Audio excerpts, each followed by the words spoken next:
Propose de découvrir un art martial vietnamien, le Vo Dan Toc. Un club s'est implanté à Bussy-Saint-Georges dans les années 90 et aujourd'hui la discipline commence à réunir de nombreux pratiquants. Coup de projecteur sur ce sport qui reste encore méconnu du grand public. 1, 2, 3, 4, 5, 6. Et je reviens.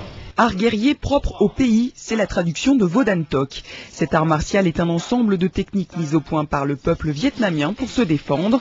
Le Vo Dan Toc fait appel aux mains, aux pieds et également aux armes. Mais la spécificité de ce sport réside dans certains mouvements. La différence de cet art martial avec d'autres, bien sûr, c'est certains mouvements techniques, certains exercices typiques de la discipline, coup de pied mollet, coup de genou, coup de coude, qu'on retrouve bien sûr dans d'autres disciplines, mais qui font partie de l'ensemble de notre discipline. Cet art martial, c'est en fait la synthèse de l'observation des animaux.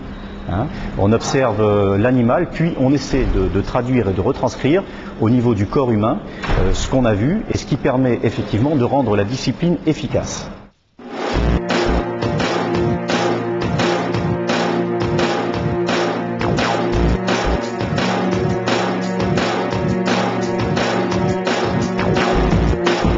Vo Chin, c'est le nom donné aux pratiquants du Vo Dan Toc. Ouverte à tous, cette discipline se pratique en fonction de sa condition physique. Le Vo Chin doit donc avoir certaines qualités, comme la souplesse, l'agilité, mais surtout une bonne analyse des situations pour offrir un beau combat. On apprend beaucoup de choses, donc aussi bien au niveau des techniques de poing que de pied, que de saisie, que de projection, que de travail au sol.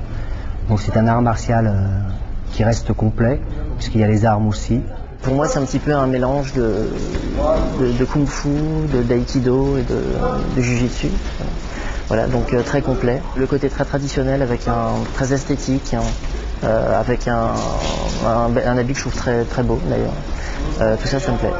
Le club de Bussy-Saint-Georges regroupe aujourd'hui une quarantaine d'adhérents et parmi eux 5 ceintures noires chargées de faire évoluer la discipline au sein du club. Voilà, c'est la fin du journal des sports. Rendez-vous lundi prochain dès 19h40. D'ici là, très bonne semaine à tous.